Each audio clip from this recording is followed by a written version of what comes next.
standards dictate certain ideals. For men, that often means having a lush head of hair. Balding is considered less desirable. Si vous deveniez chauve du jour au lendemain, est-ce que ça vous ennuierait? Oh, ça m'ennuierait sûrement. Un homme qui perd ses cheveux a l'air beaucoup plus vieux. A concern in the 60s and still today. Il y a une autre chose qui te gosse en vieillissant, c'est ta perte de cheveux. Ah oui. Jusqu'à quel point c'est devenu une obsession? Grave. Grave. Ça, c'est quelque chose que j'avais pas vu venir. Tout est horrible de vieillir. Ouais. Tout est horrible. But what the general public doesn't know is that many well-coiffed men use medication to keep their manes.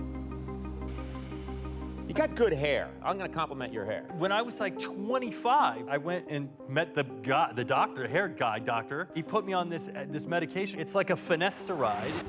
Even Donald Trump's doctor admitted the president takes medication to maintain his famous coif. The product in question, finasteride. Patented by pharmaceutical company Merck as Propecia 30 years ago, it's now also available as a generic and gaining popularity. For many men, this drug is effective, but our investigation reveals that patients aren't always aware of its potentially devastating side effects.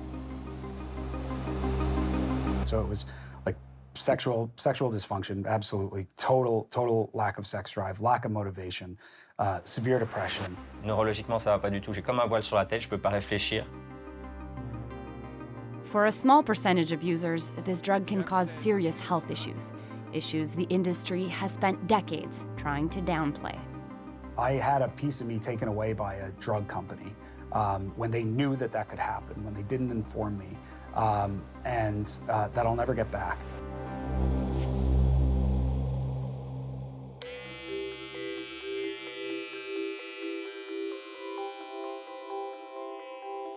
Male pattern baldness is widespread. By the age of 35, more than 60% of men start to lose some hair. After age 50, that number rises to 85%. The cause is mainly genetic. An enzyme called 5-alpha reductase interacts with testosterone to produce dihydrotestosterone, or DHT.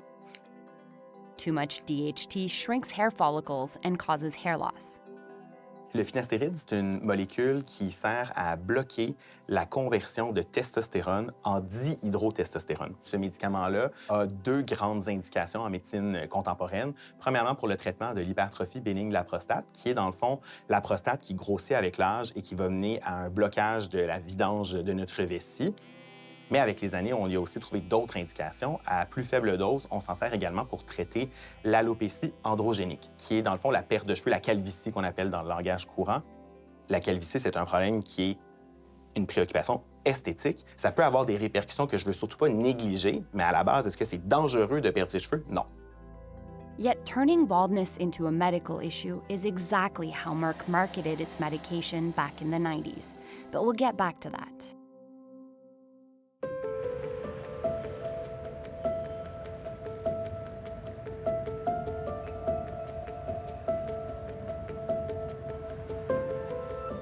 On est actuellement à Dijon, en France. C'est un peu le point de départ de notre enquête.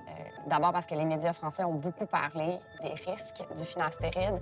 Et ça, c'est grâce au travail d'une femme, Sylviane Mathieu, qui a fondé l'Association d'aide aux victimes de finastéride.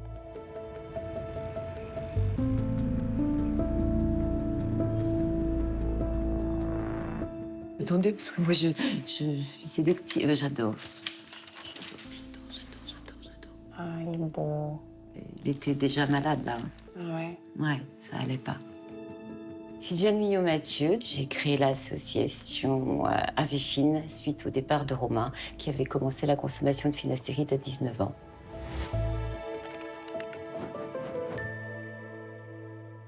Lorsque Romain a eu la prescription fin 2010, nous allions à un rendez-vous pour l'acné. Et Romain était étudiant, il avait l'habitude de tournicoter tout le temps. Vous voyez, il tournicotait ses cheveux.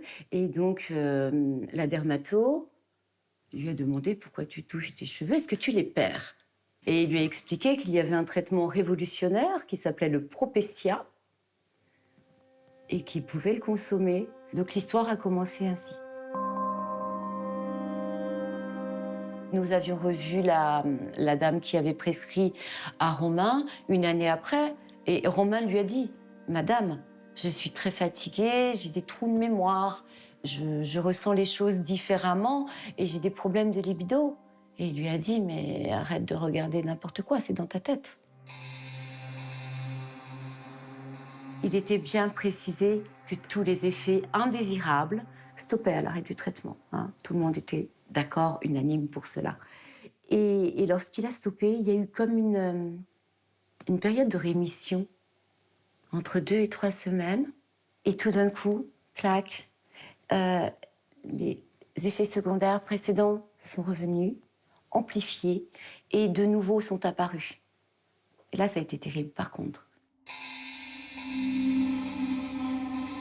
J'ai vu mon fils se cogner la tête contre les murs, tellement il voulait que ses migraines cessent. Je l'ai vu se tordre de douleur à cause de douleurs testiculaires ou péniennes. Moi, je me levais le matin vers 6h30, 7h. Mon fils était souvent par terre sur le sol du salon. Il n'avait pas fermé l'œil de la nuit. Romain est parti le 7 juin 2016. Il y a eu ce fameux coup de téléphone que moi j'ai reçu avant midi. Il est parti en forêt.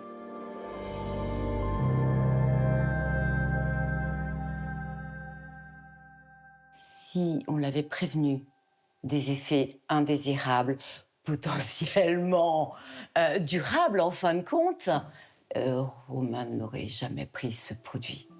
Romain, voilà, il avait quelque part, il rêvait sa vie, son chemin de vie. Il n'aurait pas pris le risque.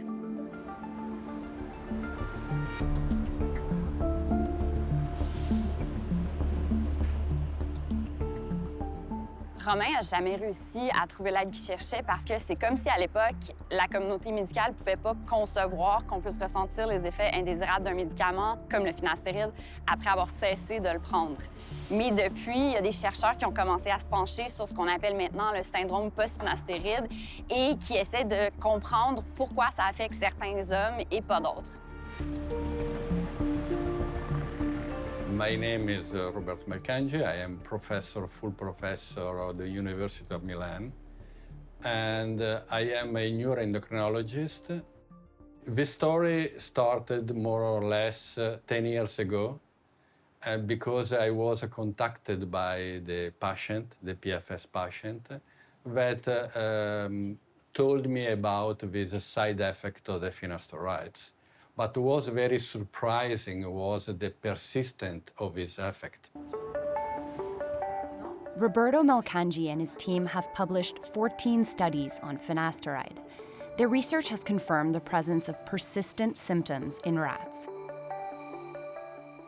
With other scientists, we publish some possible diagnostic marker for the PFS.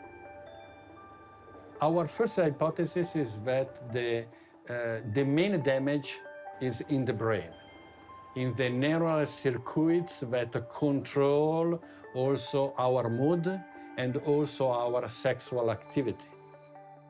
The main effect is in the sexual domain, but they have also mental problem, depression, anxiety. They have physical problem, disturbance in the sleeping, and in the muscle, and so on. So it's a very complicated pathology.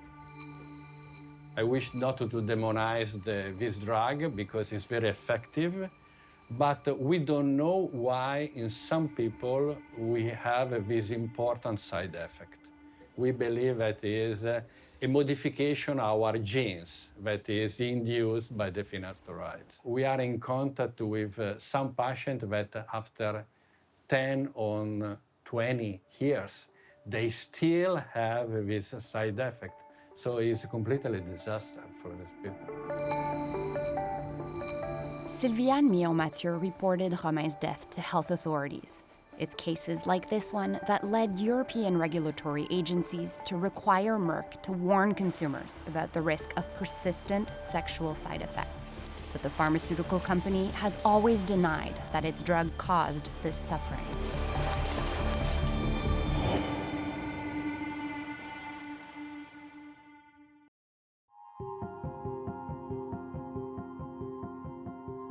Quand t'es jeune, c'est ton capital séduction. Moi, j'avais un groupe de musique à l'époque. Mes cheveux, ça faisait partie de mon capital séduction. J'ai pris la finastéride pendant 7 ans au total. J'ai commencé en 2008. Jusqu'à la fin, à la dernière année, j'avais vraiment plein de symptômes qui commençaient à venir. Et quand j'ai arrêté, tous ces symptômes, et d'autres encore, sont arrivés, et beaucoup plus forts. Back in Montreal, we met a man who says he's been suffering from post-finasteride syndrome for 8 years. Julien, not his real name, agreed to speak with us anonymously, concerned about the impact on his professional and personal life. J'ai même tout noté, mais ça fait plus d'une page sur mon cahier, là. Donc, on parlait de la libido, l'énergie sexuelle. Donc ça, elle s'en va. Plus de désir, ou même, tu sais, des érections ponctuelles que tu as dans la journée, normalement. Ça, tu l'as plus. Réduction aussi de la taille des genitals. Ça, c'est assez fou. Mais pendant 4 ans, j'avais vraiment une diminution. Et aussi pas possibilité d'avoir d'orgasme.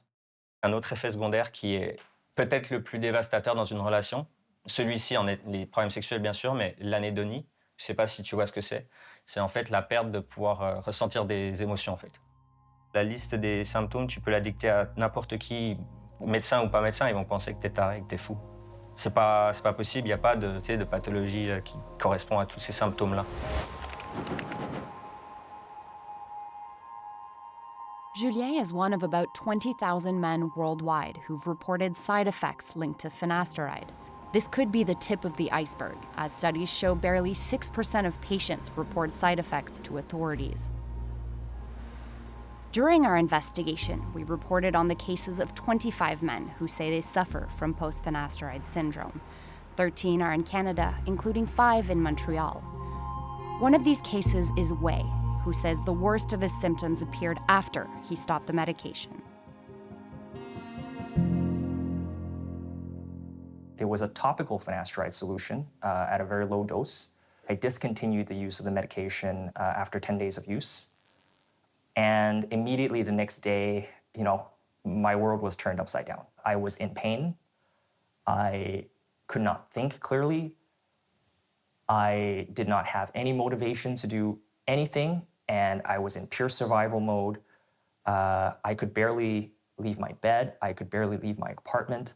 I would say anybody who spent even just 10 seconds in my mind, in my body, at that period of time, would say that is probably hell on earth. It just strips you of your humanity. That's how I would describe it for sure.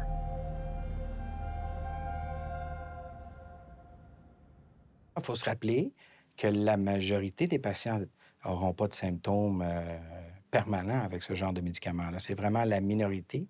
Le problème, c'est de savoir lesquels vont développer ces symptômes-là et dans quel contexte. Est-ce qu'ils ont un contexte génétique particulier? Est-ce qu'ils ont un contexte psychologique particulier? Et ça, on ne le sait pas. We contacted several doctors and specialists for this story. Many were unaware that finasteride could have persistent side effects. Others told us they just didn't believe in the existence of a post-finasteride syndrome. Les dermatologues qui font cette spécialité des cheveux, pour nous, c'est un mythe. C'est pas en réalité, OK? A leading expert in men's sexual health, urologist Serge Carrier is one of the few Canadian specialists who agreed to speak publicly about this topic.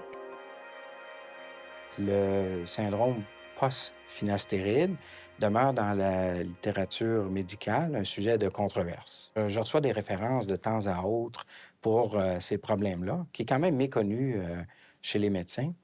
Et malheureusement, lorsqu'on fait une évaluation, par exemple hormonale, tout revient normal. On trouve absolument rien pour expliquer. On aime avoir des publications qui vont nous dire bien, la cause, c'est ça. Lorsqu'il n'y en a pas, c'est là que ça devient plus problématique. Mais ce qui est certain, c'est que ceux qui en souffrent, ils souffrent de ce problème-là. Quand la communauté médicale ne te croit pas, vers qui est-ce que tu te tournes? Personne. Personne. It feels like, the medical profession has failed you. You have nowhere else to turn to.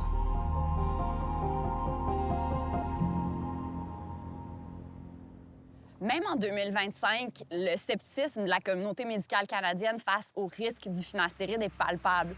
Mais ce que les médecins qui prescrivent ce médicament pour la perte de cheveux semblent ignorer, c'est à quel point Merck a tout mis en œuvre pour faire de la calvitie un problème médical, une pathologie pour laquelle la pharmaceutique détenait un remède.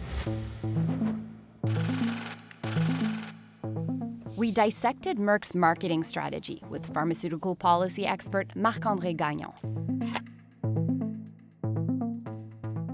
Là, on peut dire, ben oui, la calvitie, c'est pas un gros problème médical. Moi, si je suis une compagnie qui a trouvé un médicament qui peut avoir certains bienfaits contre la calvitie, ben j'ai tout intérêt à faire en sorte que ça devienne un problème médical. Là, ici, Merck, clairement, s'est lancé dans une campagne de ce qu'on appelle du disease mongering, c'est-à-dire qu'on va créer de la maladie pour créer des diagnostics médicaux puis mettre en place des nouvelles pratiques médicales de la part des médecins. Imagine a hair loss pill for men made by the same international pharmaceutical company that's developed more new medical treatments than any other and has developed the only prescribed pill to treat hair loss. Propecia, the only hair loss pill for men. Les années 90, pour moi, c'est un moment assez charnière dans le secteur pharmaceutique parce qu'on ouvre les vannes de la promotion directe aux consommateurs aux États-Unis en particulier.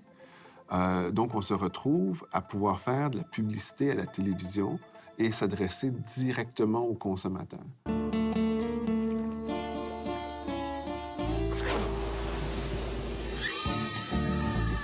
Merck spent hundreds of millions of dollars promoting Propecia to men.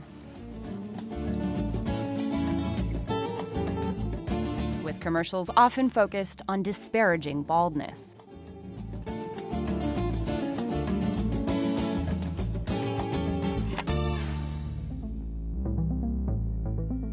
On se retrouve aussi avec une imagerie où est-ce que, j'ai des cheveux, puis je deviens plus séduisant, j'ai plus de succès, etc. On se crée un marché en essayant de transformer les gens en personnes qui se sentent mal face à eux-mêmes. Capitaliser sur le malheur des gens est une promesse de fortune assez considérable. But in Canada, where direct-to-consumer advertising is not allowed, Merck turned to more insidious methods. Towards the end of the 90s and the early 2000s, several Canadian media outlets published articles about the perils of baldness. Je vais vous montrer un article qu'on a trouvé qui a été publié en mars 2002. Donc, un sondage canadien indique que la calvitie influence les perspectives d'emploi, les possibilités de trouver un partenaire sexuel, rien de moins. C'est un sondage qui est mené par la Fondation canadienne pour la recherche capillaire. Déjà, j'ai 18 drapeaux rouges qui ont été dressés. Bon, d'une part, on parle d'un sondage qui est fait, qui n'est pas publié scientifiquement. Fait que on peut s'attendre à ce que les questions peuvent être aussi très biaisées derrière ça. Là, la première question que je regarderais, c'est qui finance la Fondation canadienne pour la recherche capillaire?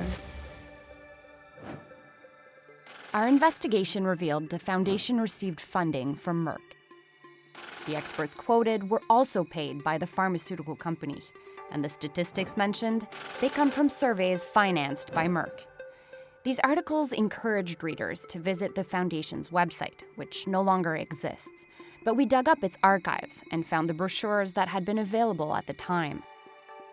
Quand on regarde le pamphlet en question, on voit qu'il parle donc de Propecia, sans parler des risques, et que le fichier s'appelle Merck-77. Qu'est-ce que ça révèle pour vous, ça? Moi, si je suis un patient, je reçois ce type de pamphlet, j'ai l'impression qu'on me donne une information non biaisée, médicale, sérieuse, mais en fait, on a ici un avis pour faire la promotion d'un produit, peu importe les conséquences qui viennent avec.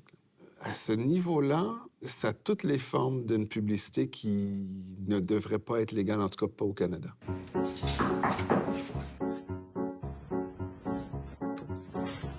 Hi, I'm Jane, your new neighbor. Do you have sugar by any chance? This marketing has been wildly successful. In the last 30 years, prescription rates have steadily soared. Wait, your sugar. And so the number of men who say they suffer from post-finasteride syndrome has also increased. C'est juste statistique. Donc après, c'est peut-être une minorité des gens qui ont le post-finasteride syndrome, mais si demain, t'as 25% de la population qui en prend, il va y avoir un problème.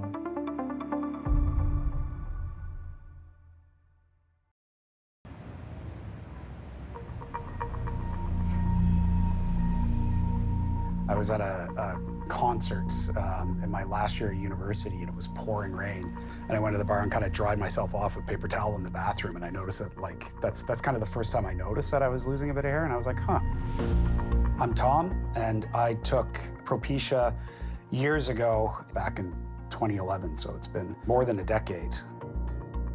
There wasn't anything on the internet at that point about post-finasteride syndrome, about long-term side effects, about the severity of the side effects.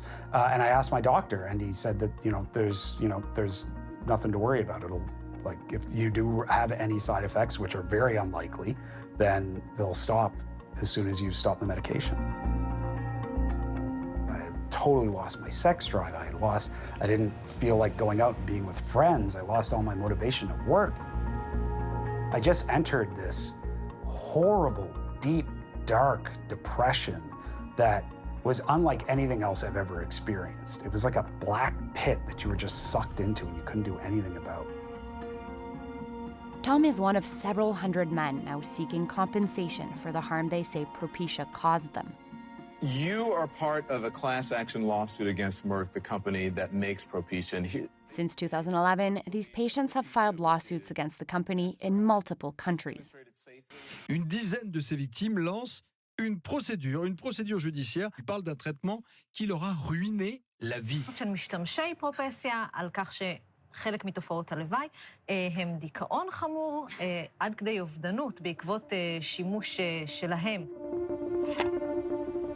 At the heart of these lawsuits are allegations that Merck knew since the early 2000s that finasteride side effects could persist after stopping the treatment. In 2008, Sweden required Merck to add this risk to the product monograph. Several European countries followed suit.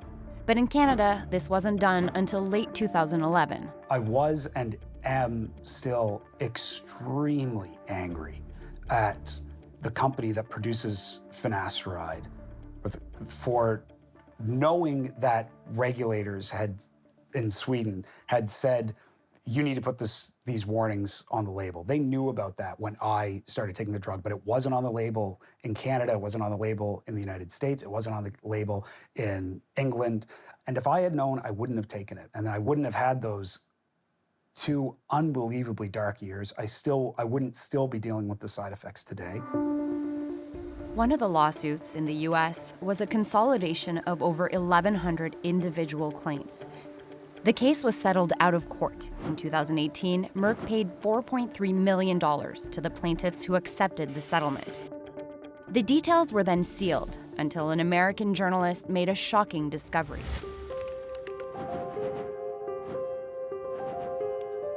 In 2019, a Reuters journalist obtained a trove of documents related to the lawsuit, including internal emails from the early 2000s, where a Merck employee claims the presentation of Propecia's safety data is misleading. La statistique qu'on voit sur la monographie du produit, c'est que dans la 5e année des essais cliniques, chaque effet indésirable sexuel n'avait affecté que 0,3% des hommes.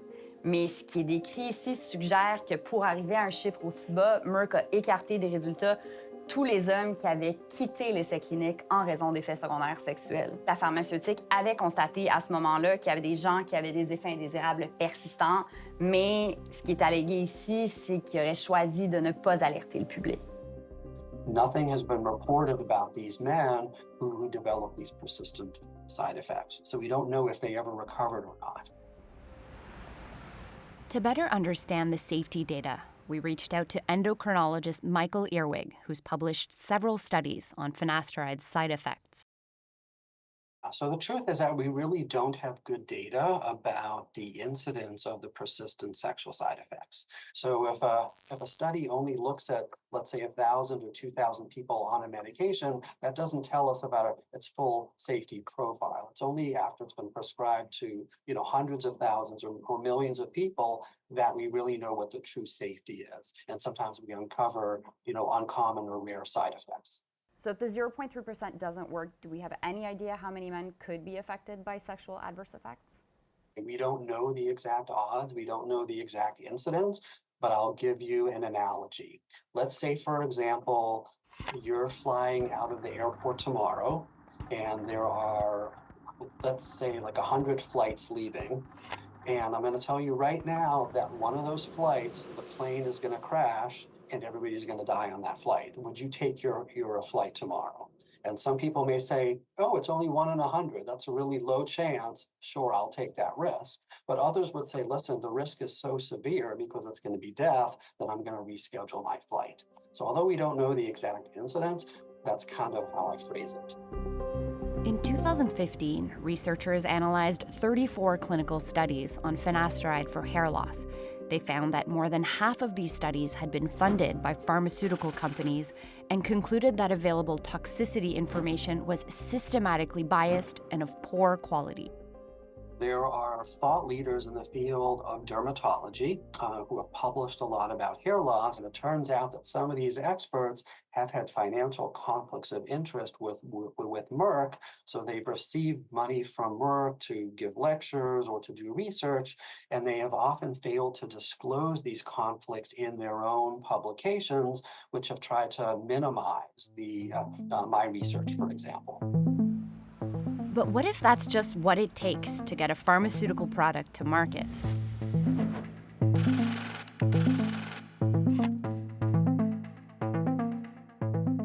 On ne crée pas un succès commercial sans avoir notre compagnie de relations publiques qui organise le discours, qui organise l'information autour de la molécule. Ma compagnie de relations publiques va organiser une série d'articles qu'elle va produire souvent par elle-même, qu'on va rédiger nous-mêmes, fait donc du ghostwriting. Ensuite, on va magasiner quel chercheur on va demander pour mettre son nom dessus de l'article et on publie l'article. On sélectionne les messages qui favorisent notre produit et ceux qui ne favorisent pas notre produit, bien, on n'en parle pas tout simplement. Ça, les effets indésirables, on va essayer de les garder cachés le plus possible. Donc, on se retrouve avec souvent une littérature scientifique qui n'est pas fausse au niveau de certains bénéfices, mais qui est souvent biaisée parce qu'elle ne dit pas tout, parce qu'on n'a pas accès à toutes les données. Merck declined our interview request. They referred us to Organon, the company to which they transferred Propecia back in 2021. Organon maintains the product is safe and told us Health Canada had conducted a thorough approval process. But the men we interviewed all say they were not adequately informed of finasteride's risks. Some say no one warned them about the medication's potentially persistent side effects. Others say they were misled by messaging praising finasteride's benefits. For me, this isn't the case for everyone, but the sexual side effects for me have mostly been corrected, with the exception of infertility. So I'm still infertile. I still deal with depression and motivation. And I feel like I'm never going to see justice for this. I had a piece of me taken away by a drug company when they knew that could happen, when they didn't inform me, and that I'll never get back.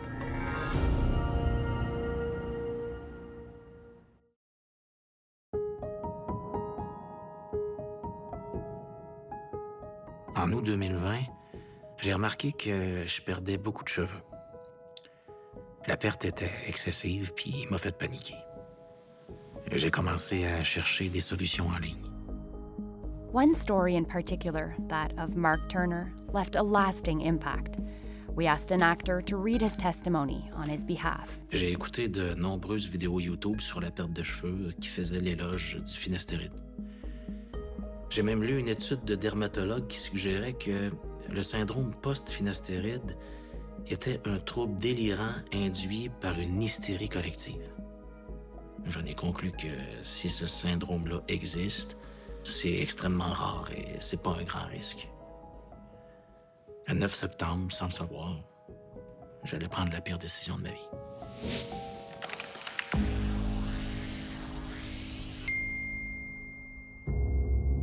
In September 2020, Mark Turner began taking finasteride.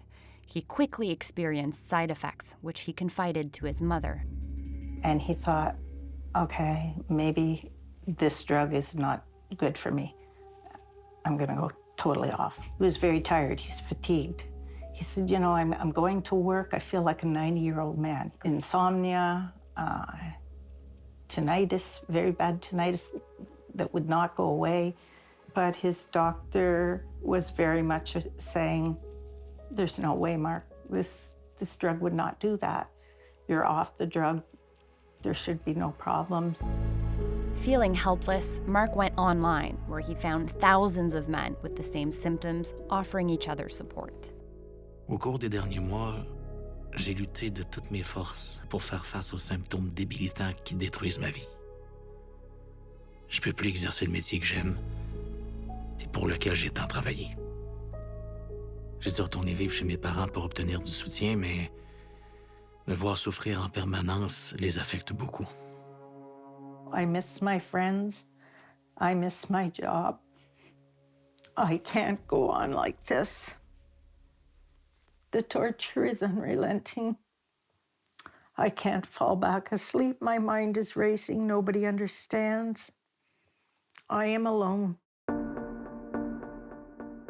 Mark Turner took his own life in April 2022. In a heartfelt plea published online, he expressed his desire to raise awareness about finasteride's potentially persistent side effects and wanted to warn people about those who downplay the risks. Et comment un patient peut-il consentir de façon éclairée à un médicament s'il n'y a pas toutes les bonnes données pour faire l'évaluation risque-bénéfice? Je savais certainement pas ce à quoi je m'exposais. Et la plupart des médecins l'ignorent aussi.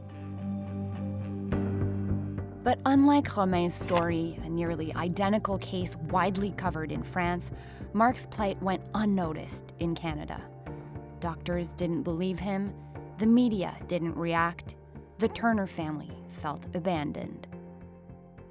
And he said, I wish it was cancer. Mark, that's a terrible thing to say. And he said, but you don't understand. There's compassion for cancer patients. He said, no one believes, no one understands. There's no compassion for patients of PFS.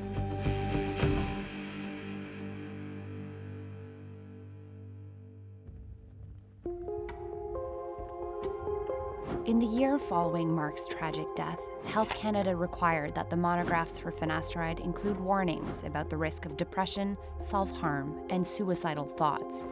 But the men say the regulatory agency hasn't been responsive enough in warning the public about finasteride side effects, particularly the risk of persistent sexual disorders.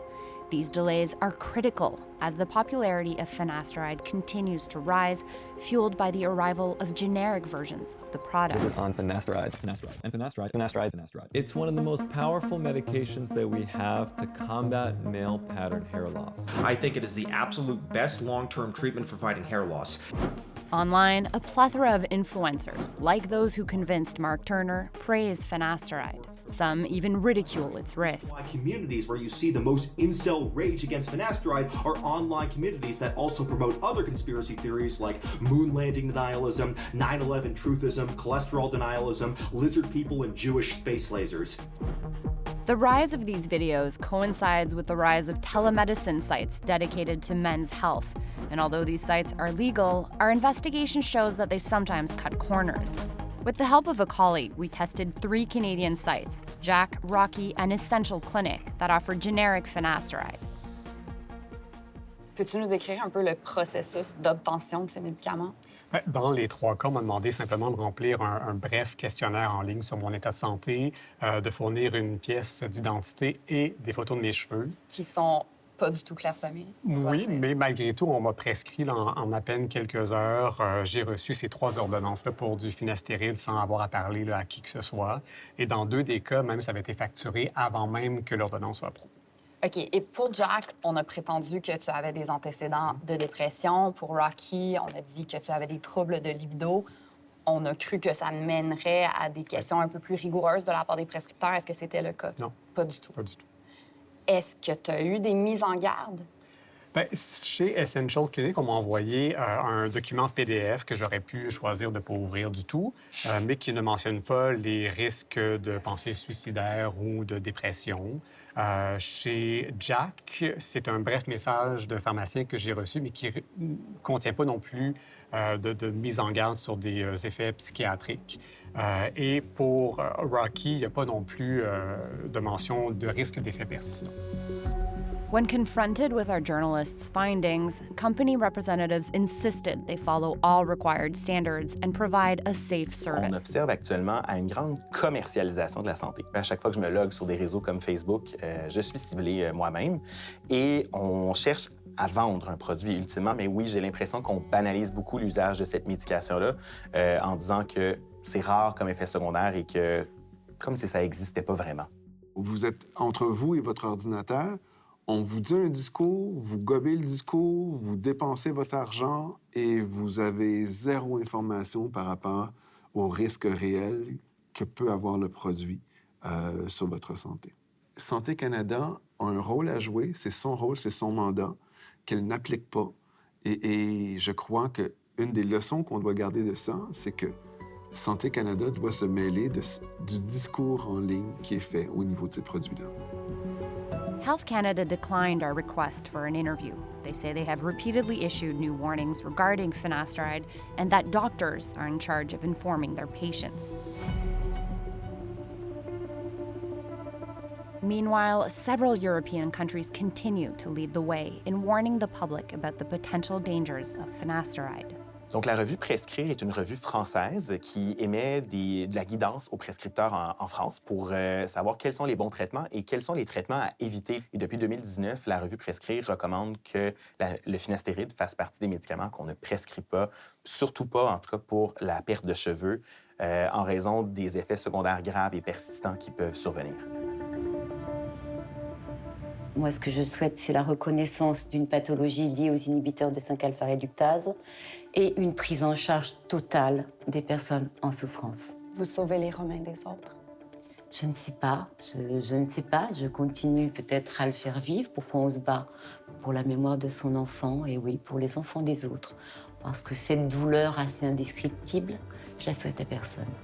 On a besoin d'être écouté, on a besoin d'avoir plus de sensibilisation autour de ce sujet-là, et pour qu'ensuite, après, éventuellement, il y ait des actions qui soient menées.